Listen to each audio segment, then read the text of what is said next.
J'ai beaucoup aimé quand j'ai vu que mon père utilisait TikTok, voir les personnes de 50 ans et plus l'utiliser, être capable de se distraire avec, c'est cool. Ça m'a fait plaisir parce que TikTok, ça détend beaucoup. Les jeunes, c'est l'avenir, ils ont beaucoup à bâtir devant eux. Est-ce que vous pensez que TikTok représente un danger pour nos jeunes?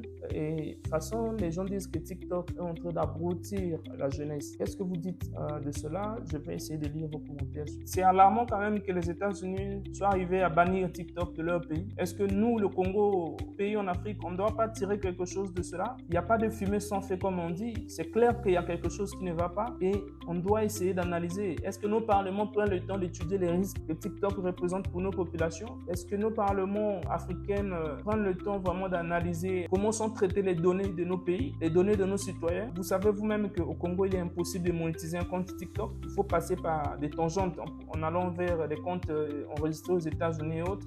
Mais cela veut dire clairement qu'on ne peut pas gagner sa vie sur TikTok depuis le Congo, bien qu'il y a des gens qui font l'effort d'avoir 1 million de followers sur TikTok et arrivent à monétiser ça localement, mais ce n'est pas TikTok qui les paye forcément. Parce que pour faire partie du programme de paiement, il faut avoir un compte dans des pays où c'est éligible. Oui, il faut être dans des pays éligibles et surtout, c'est plus facile pour certains d'aller vers YouTube, voilà, Facebook, que de rêver d'une carrière vraiment sur TikTok. Mais comme j'ai dit, beaucoup de gens sont en train de créer des comptes basés aux USA, basés dans les pays où TikTok vraiment paye les influenceurs. Ce que nous voulons souligner aujourd'hui, surtout, c'est l'impact de TikTok pour les jeunes. Peut-être que vous ne savez pas. La version de TikTok qui est utilisée en Asie, en Chine, ce n'est pas la même version qui est utilisée en Afrique, au Congo. Est-ce que le problème, c'est TikTok ou le problème, c'est nous? Parce qu'en Chine, il y a des gens qui créent des contenus de formation, des contenus éducatifs. Mais est-ce qu'au Congo, les gens créent des contenus éducatifs sur TikTok? D'abord, pourquoi on dit que TikTok propose aux enfants des contenus éducatifs?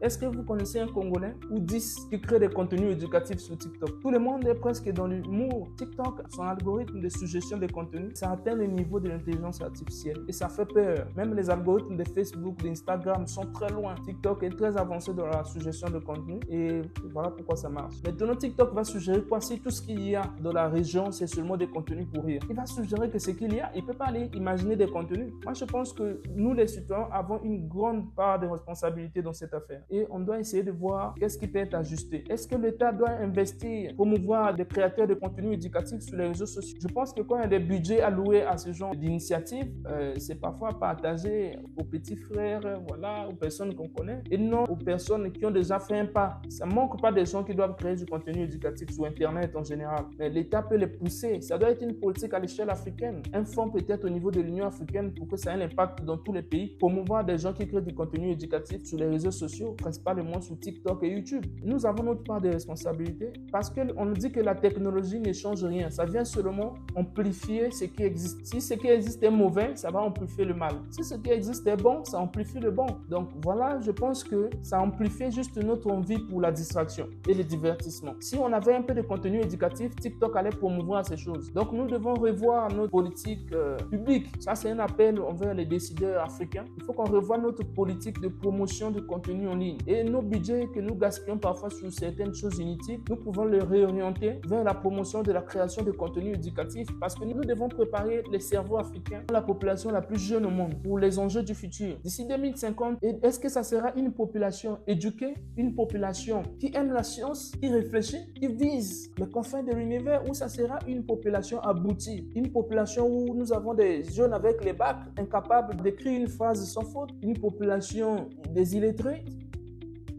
Quelle population voulons-nous en 2050? Le Congo, la RDC, le Cameroun, le Nigeria, le Gabon, la Côte d'Ivoire, le Tchad, l'Afrique. Quelle population voulons-nous avoir d'ici 2050? Quelle jeunesse africaine voulons-nous créer? On va toujours continuer à discuter dans les commentaires. Je vous demande de partager cette publication. Donald Trump a promis que TikTok va être réinstauré. Sûrement, ça prendra quelques jours, mais ça ne doit pas passer inaperçu. TikTok représente un problème. Même si pour eux, c'est un problème sécuritaire en termes de traitement de données ou bien de contrôle de masse. Parce que quand vous avez les données des Américains, vous pouvez les influencer, orienter leurs idées, leurs pensées. Voilà un peu le contrôle de masse que les États-Unis ont peut-être peur, mais paraît-il que le CEO de TikTok aurait promis une transparence de la gestion des informations des Américains. Les États-Unis, c'est toujours le plus grand marché pour toute plateforme. Je peux dire que s'ils ont leur premier marché en Chine, mais leur deuxième plus grand marché doit être aux USA. La popularité que TikTok a aux USA, c'est phénoménal. Et c'est d'ailleurs le cas dans le monde entier. Donc c'est TikTok qui est en train de mener la danse. Vraiment de la vidéo en termes de détente, voilà, des vidéos cool.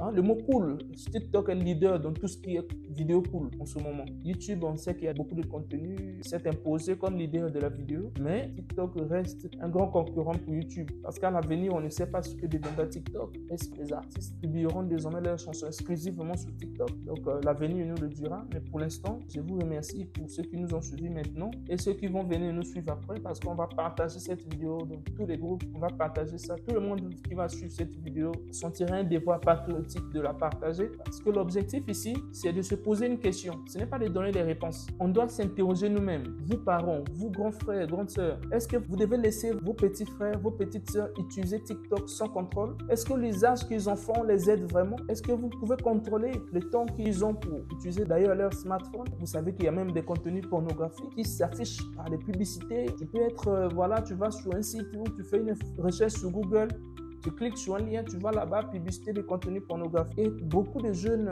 ados se lancent dans la pornographie sans pourtant avoir initialement eu l'envie ni le désir d'y aller.